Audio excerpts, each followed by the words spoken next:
students, my name is Kamini Sharma from Premchand Memorial Public School. Today I explain science subject of class 8th. The name of the chapter is Coal and Petroleum.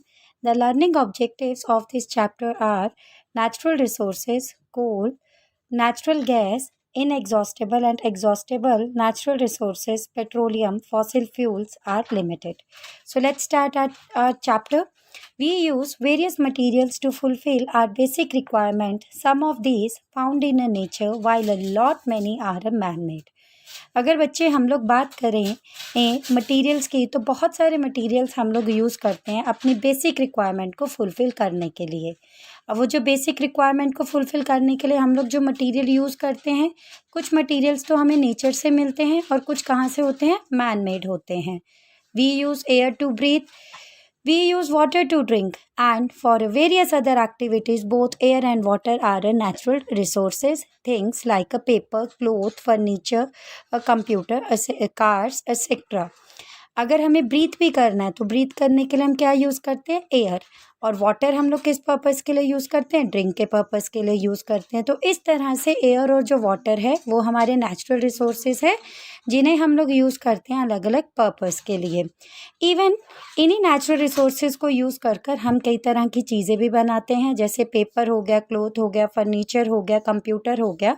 तो ये जो सब resources हैं ये किस category में आएंगे, man made resources. So what are natural resources? तो नेचुरल रिसोर्सेज क्या होते हैं, simple, the materials obtain from the nature are classified as a natural resources. वो वाले मटेरियल जो हमें नेचर से मिलते हैं वो हमारे क्या होते हैं, natural resources. For example air, water, soil, wild life, ये सब हमारे क्या हैं, नेचुरल रिसोर्सेज हैं। So on the basis of their availability, various natural resources can be broadly divided into two categories. अगर अब उनकी अवेलेबिलिटी कितनी है, मीन्स लाइक वो कितनी देर तक रहते हैं, तो उस अवेलेबिलिटी के बेसिस पर हम नेचुरल रिसोर्सेज को 2 पार्ट्स में डिवाइड करते हैं। नंबर 1 होता है exhaustible and second is inexhaustible. Now inexhaustible and exhaustible natural resources क्या होते हैं, सी ये जो टर्म है आपकी इनएग्जॉस्टेबल, यही एग्जैक्टली बता रही है आपको। It means something which can not be used completely, those natural resources which are present in an unlimited quantity in a nature and are not likely to be exhausted by the human action. ये mainly वो वाले resources होते हैं जो unlimited quantity में present होते हैं nature में और ये काफ़ी देर तक रहते हैं नेचर में, तो वो मतलब इतनी जल्दी जो है ये वैनिश नहीं होते हैं। तो ये जो सारे रिसोर्सेज हैं ये मेनली किसके अंडर आएंगे, इनएग्जॉस्टेबल नेचुरल रिसोर्सेज के।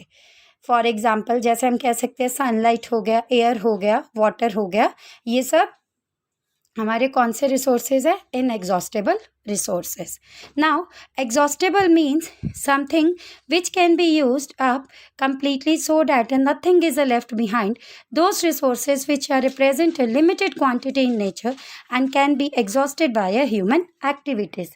अब exhaustible resources का simple meaning क्या होता है कि ये कुछ particular time duration के लिए ही होते हैं और human being अपने purpose के लिए use करके इन रिसोर्सेज को वैनिश कर सकता है। मतलब ये अनलिमिटेड पॉइंट ऑफ व्यू नहीं हम लोग स्टोर करके रख सकते, एक टाइम ड्यूरेशन के बाद ये वैनिश हो जाते हैं। सी बच्चा, जैसे ये जो सनलाइट थी ये तो हमारी एग्जाम्पल किसकी आएगी, इनएग्जॉस्टेबल में, ठीक है। अगर मैं बात करूँ एग्जॉस्टेबल में, तो एग्जॉस्टेबल में जो है हमारी कौन कौन सी एग्जाम्पल्स आ सकती हैं, लाइक जैसे कोल हो गया, पेट्रोलियम हो गया, नेचुरल गैस हो गया, मिनरल्स हो गया, फॉरेस्ट हो गए, ये सब हमारे किस में आएंगे, ये सब हमारे आएंगे एग्जॉस्टेबल नेचुरल रिसोर्सेज में। So let's start with the coal. अब जो हमारा सबसे पहला एग्जॉस्टेबल रिसोर्स है वो क्या है, कोल है। सो कोल क्या है हमारा, कोल इज़ अ ब्लैक और brownish black hard combustible substance. Chemically, coal is a mixture of a chemical substance containing a carbon, hydrogen, oxygen in a combined form together with a small amount of a nitrogen and sulfur. अब अगर मैं कोल की बात करूं तो जो कोल है ये मोस्ट प्रॉबली ब्लैक कलर में होता है और ये हार्ड होता है और कंबस्टेबल होता है। कंबस्टेबल का मीनिंग है कि इसको हम लोग ईजिली बर्न कर सकते हैं।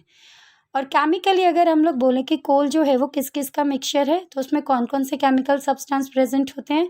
Carbon, hydrogen, oxygen. और ये सब किस स्टेट में होते हैं? कंबाइंड स्टेट में होते हैं। कंबाइंड स्टेट मीन लाइक जैसे कार्बन है, जब ऑक्सीजन के साथ कंबाइन करेगा तो वो क्या बना देगा? CO2। तो ये आ गया आपकी कंबाइंड स्टेट। इवन इसके अलावा कुछ स्मॉल क्वांटिटी में भी हमारे ये सब्सटेंसेस प्रेजेंट होते हैं, और वो जो स्मॉल क्वांटिटी में सब्सटेंसेस प्रेजेंट होते हैं वो कौन से सब्सटेंसेस हैं? Nitrogen and sulphur. Then how is coal useful? अब कोल जो है वो हमारे लिए यूजफुल क्यों है? सबसे पहले coal is used as a fuel to cook a food. जब भी खाना बनाना होता है तो हम लोग कोल को भी यूज़ कर सकते हैं। Then secondly primarily for a generating electricity in a thermal power plants. अगर हमें इलेक्ट्रिसिटी को भी जनरेट करना है in case of thermal power plant, तब भी हम लोग कोल को यूज़ करते हैं। Then number 3, as a source of energy in various industries like a cement, paper, steel and iron। और जो कोल है वो एक सोर्स ऑफ एनर्जी की तरह भी एक्ट करता है, क्योंकि वेरियस इंडस्ट्रीज में हम लोग उसको यूज़ करते हैं। स्पेशली किन किन इंडस्ट्रीज में? जैसे सीमेंट हो गया, पेपर हो गया, आयरन हो गया। Then coal was also use to power steam engine. Power steam engine में भी हम लोग क्या यूज़ करते हैं? कोल यूज़ करते हैं। Now question comes in our mind कि कोल फॉर्म कैसे होता है। सो यू शुड नो बच्चा कि कोल की फॉर्मेशन कैसे होती है। So how was the coal formed? About 300 million years ago our earth was covered with dense forest and swamps having a huge trees, palms and other leafy plant। अगर मैं बहुत 100 साल मिलियन ईयर्स पहले की बात करूं तो जो हमारा अर्थ है ना वो मेनली किन किन से कवर था? फॉरेस्ट से, मतलब बहुत सारे उसमें स्वैम्पीज, ट्रीज थे, फर्म्स थे और लीफी प्लांट्स थे। अब ये जो ट्रीज होते थे ये मेनली क्या होते थे? जैसे ये डाइड हो जाते थे, मतलब डेड लाइक ये सूख जाते थे, तो सूखने पर क्या होता थे? They fall down on the wet and the swampy floor और of the forest and begin to sink into the soil. तो सूखने पर ये सब जो है फॉरेस्ट की सॉइल पर गिर जाते थे, और गिरने पर वो कम्प्लीटली उस सॉइल के साथ सिंक हो जाते थे। And more dead vegetables, gravel and the soil deposited over them. अब सॉइल में क्या होते थे? कुछ ग्रेवल्स प्रेजेंट होते थे, लाइक कुछ इम्प्योरिटीज प्रेजेंट होती थी, तो वो उनके साथ मिक्स हो जाते थे। The heat and the pressure from the top layer gradually turned the remains of the plants into a coal। अब धीरे धीरे वहाँ पर हीट का और टेम्परेचर का इफेक्ट भी पड़ता था, जो मेनली इन प्लांट्स को किस में टर्न कर देता था? कोल में। तो इस तरह से हमारी कोल की फॉर्मेशन होती थी। The slow conversion of a dead trees and the other plants into a coal are called carbonization। और यही जो प्रोसेस होती थी धीरे धीरे, जो हमारे प्लांट जब डेड हो जाते थे तो वो सिंपली कन्वर्ट हो जाते थे किस में? कोल में। और इसी प्रोसेस को हम लोग कहते थे कार्बनाइजेशन। ठीक है बच्चा। सो कार्बनाइजेशन जो प्रोसेस है ये हमारी यूजफुल किस पर्पस के लिए होती है?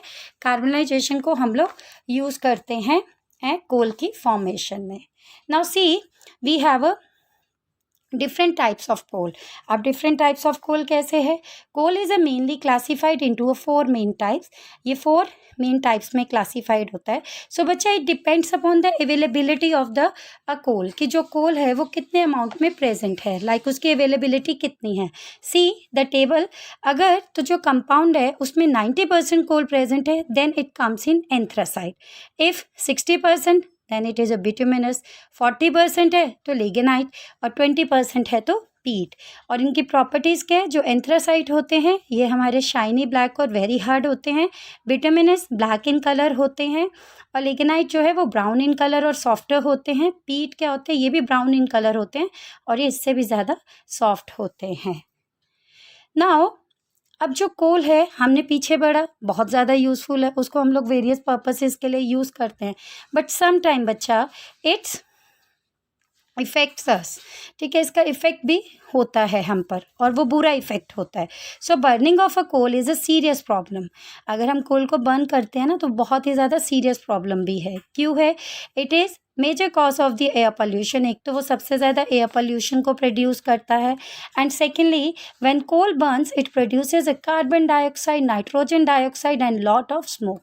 जब भी हम लोग कार्बन को बर्न करते हैं तो वो बहुत सारे स्मोक को प्रोड्यूस करता है, इवन वो कार्बन डाइऑक्साइड, नाइट्रोजन डाइऑक्साइड और भी बहुत सारे स्मोक को प्रोड्यूस करता है। अब कार्बन डाइऑक्साइड जो है वो मेनली हमारी कहाँ पर यूज़ होती है? We mainly use it in a greenhouse gas, और even it helps in causing a global warming, और ग्लोबल वार्मिंग में भी वो जो है उसको कॉज करती है। देन सल्फर डाइऑक्साइड और नाइट्रोजन डाइऑक्साइड जो है उसका कंट्रीब्यूशन किस में होता है? एसिड रेन में। नाइट्रोजन डाइऑक्साइड जो है वो स्मोक को कॉज करती है। सो सी बच्चा, इस तरह से जो कोल है वो हमारे लिए हार्मफुल भी होती है। Now what are the products of the coal? अब कोल के प्रोडक्ट्स क्या है? हम कोल से और क्या क्या चीज़ें बना सकते हैं? C the destructive distillation of the coal gives a number valuable products such as a coal gas, ammoniacal liquid, coal tar and coke. अगर हम लोग बात करें कि जो कोल हमने ऑब्टेन किया है उसमें किसी भी तरह की इम्प्योरिटीज़ नहीं होगी, तो ऐसा नहीं होता। उसमें बहुत सारी इम्प्योरिटीज़ प्रेजेंट होती है। उन इम्प्योरिटीज़ को रिमूव करने के लिए हम लोग डिस्ट्रक्टिव डिस्टिलेशन करते हैं। तो डिस्ट्रक्टिव डिस्टिलेशन करने पर जो कोल है वो बहुत सारी फॉर्म्स में जनरेट होता है। देन कोक हो जाता है, कोल टार हो जाता है। सो कोक क्या है? Coke is a tough and the black substance. ये हमारा एक टफ और ब्लैक सब्सटेंस होता है। It is almost pure formed of the carbon. ये कार्बन की बिल्कुल प्योर फॉर्म होती है, और ये it is used as a fuel. Fuel के पर्पस के लिए ये यूज़ होता है। It is also used for making a fuel gases like a water gas and the producer gas.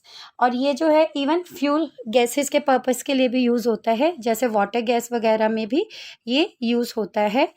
Then coal tar जो है it is a black thick and opaque liquid with the unpleasant smell. अब जो कोल टार होता है वो black होता है और थिक होता है और ओपैक होता है, मतलब ट्रांसपेरेंट होता है, जिसमें लाइट जो है ईजिली ही आप कह सकते हो पास आउट हो जाती है, और ये बहुत ही अनप्लेजेंट स्मेल का होता है। अनप्लेजेंट स्मेल का मतलब कि इसकी खुशबू अच्छी नहीं होती है। It is a mixture of about 200 substances, और इसमें कितने का मिक्सचर है? 200 सब्सटेंसेस का है। On further distillation it gives many useful organic compound such as a benzene, toluene, phenol and the naphthalene.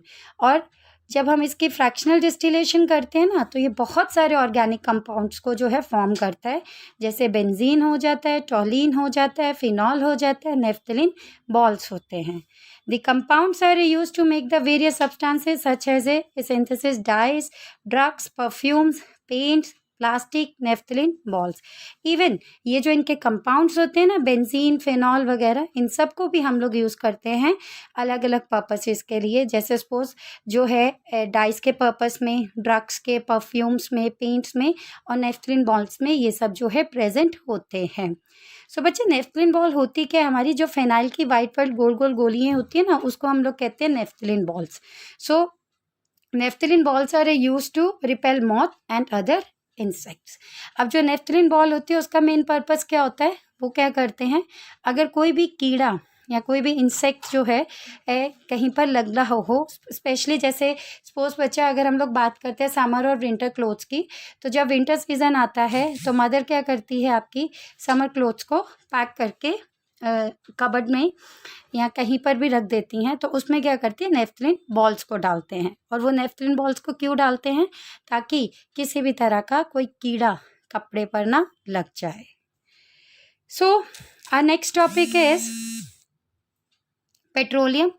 Petroleum क्या है? The word petroleum is form from the combination of the Latin words that at means rock oil, petro meaning rocks and oleum means oil.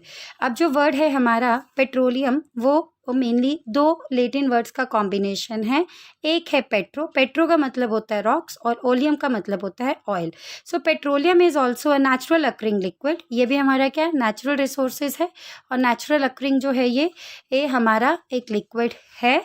It is a mixture of A various liquid hydrocarbons, और इसमें बहुत सारे hydrocarbons present होते हैं, specially carbon और hydrogen होते हैं। In addition petroleum also contact some impurities like a sulphur, और इसके अलावा अगर मैं बात करूँ तो इसमें और भी बहुत सारी इम्प्योरिटीज प्रेजेंट होती हैं, लाइक जैसे सल्फर एंड ऑल। तो पेट्रोलियम जो है it is an important fossil fuel, ये एक इम्पॉर्टेंट फॉसिल फ्यूल है and is formed from the remains of the sea animals and the plants that lived a million of years ago। और ये कैसे formed होता है? with the help of sea animals and the plants, जो बहुत और million year से पानी में रह रहे हैं। while dense forest and the swamps that existed millions of the years ago starting to make a coal and other important fossil fuel like the natural gas petroleum were being made in a sea। let's know how। अब ये सी में बनता कैसे है petroleum और जो हमारे natural gases हैं। सो बच्चा ये कैसे बनते हैं, अब हमने वही चीज़ डिटेल में पढ़नी है। सो let's start. Petroleum was formed from the remains of very tiny animals and the plants that lived in the sea and died millions of the years ago। अगर मैं बात करूँ पेट्रोलियम की, तो जो पेट्रोलियम है वो मेनली बहुत ही जो छोटे छोटे एनिमल्स होते हैं, जो प्लांट्स होते हैं, जो सी में प्रेजेंट होते हैं, जब वो कम्प्लीटली डेड हो जाते हैं तो मिलियन ऑफ ईयर्स वो पानी में ही रहते हैं, तो वो चेंज हो जाते हैं, उनकी जो बॉडीज़ है वो क्या करती है, सैंक करना शुरू कर देती है and got buried at the bottom of the sea. और नीचे जो है सी के नीचे जो एक लेयर होती है वहाँ पर वो इकट्ठे हो जाते हैं, मतलब पूरे जो है वहाँ पर सेटल डाउन हो जाते हैं। Over A time they were covered by the layers of sand, silt and clay. अब सी में नो डाउट सैंड भी होता है, सिल्ट भी होता है और क्ले भी होता है। तो जैसे जैसे टाइम निकलता जाता है तो वो जो पूरे बॉडी पार्ट्स हैं वो इन तीनों से कवर हो जाते हैं।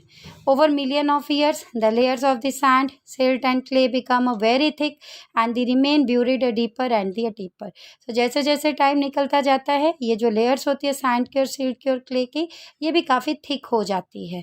तो जैसे ही वो थिक होती है तो वो जो चीज़ें हैं वो ज़्यादा से ज़्यादा डीप जाना शुरू हो जाती है, मतलब जो है वो डीपली इसी वाटर की जो सॉइल का पार्ट है उसमें जाना शुरू हो जाती है। So in the absence of air and the enormous heat and the pressure from this layer the dead organisms slowly a change into the petroleum and the natural gas. इस तरह से जैसे जैसे जो है वो टाइम होता जाता है, तो वो जैसे जैसे टाइम होता है तो ये क्या होता है, एयर की अगर वहाँ पर प्रेजेंस ना रहे तो एयर की प्रेजेंस ना होने के कारण वो हीट और प्रेशर की वजह से वो मेनली किस में चेंज हो जाते हैं। सो जैसे जैसे बच्चा टाइम निकलता जाता है तो एयर और हीट और प्रेशर की एब्सेंस में उनके ऊपर जो लेयर्स बन जाती है वो धीरे धीरे किस में चेंज हो जाती है, पेट्रोलियम और नेचुरल गैस में। अब पेट्रोलियम तो नो डाउट हमारा जनरेट हो गया, अब उसमें बहुत सारी इम्प्योरिटीज़ भी प्रेजेंट होगी।